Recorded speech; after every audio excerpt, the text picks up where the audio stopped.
ईश्वर छोटी मोटी भेंट पूजाओं या गुणगान से प्रसन्न नहीं होता। व्यक्तित्व में आदर्शवादिता का समावेश होने पर जो गरिमा उभरती है, उसी के आधार पर वह प्रसन्न होता है और अनुग्रह बरसाता है। पंडित श्री राम शर्मा आचार्य जी। पुस्तक का नाम जीवन देवता की साधना आराधना। भाव संवेदनाओं में श्रद्धा, विचार, बुद्धि में प्रज्ञा और लोक व्यवहार में शालीन सद्भावना की निष्ठा अपनाकर कोई भी सच्चे अर्थों में जीवन देवता का सच्चा साधक बन सकता है। हम सभी विभिन्न पूजा विधियों द्वारा अपने अपने जाति, धर्म, संप्रदायों के अनुसार भगवान की पूजा आराधना करते हैं, परंतु क्या भगवान इन सब भेंट पूजाओं से खुश हो जाते हैं और हम सबकी मनोकामनाएं पूरी कर देते हैं? नहीं, भगवान की प्रकृति इतनी क्षुद्र नहीं है। वह न्यायनिष्ठ और विवेकवान है। उसे फुसलाने का प्रयास करने वालों की बाल क्रीड़ा निराशा ही प्रदान करती है। तो भगवान को प्रसन्न करने के लिए, अपने जीवन को सफल बनाने के लिए क्या करना पड़ेगा?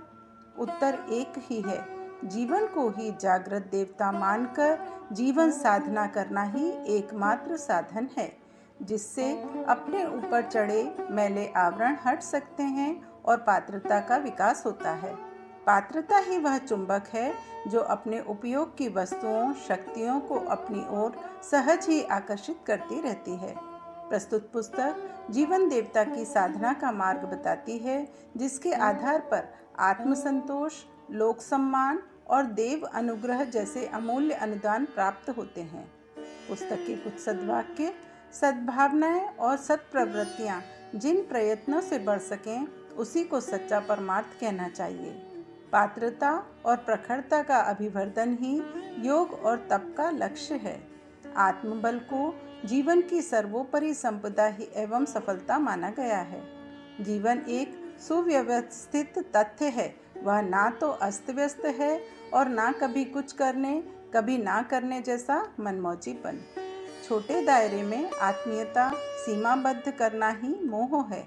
पारिवारिक उत्तरदायित्वों को निभाया जाना चाहिए, पर उस कीचड़ में इतनी गहराई तक नहीं फंसना चाहिए कि उबर सकना संभव न हो सके। मोह को भवबंधनों में से प्रमुख माना गया है। इंद्रिय संयम, समय संयम, अर्थ संयम और विचार संयम को व्यावहारिक जीवन की तपश्चर्या माना गया है। पुस्तक के कुछ मुख्य बिंदु। पहला, आध्यात्म तत्वज्ञान का मर्म, जीवन साधना। दूसरा, त्रिविध प्रयोगों का संगम समागम। तीसरा, त्रिविध भवबंधन एवं उनसे मुक्ति। चौथा, सार्थक, सुलभ एवं समग्र साधना। पांचवा, व्यावहारिक साधना के 4 पक्ष।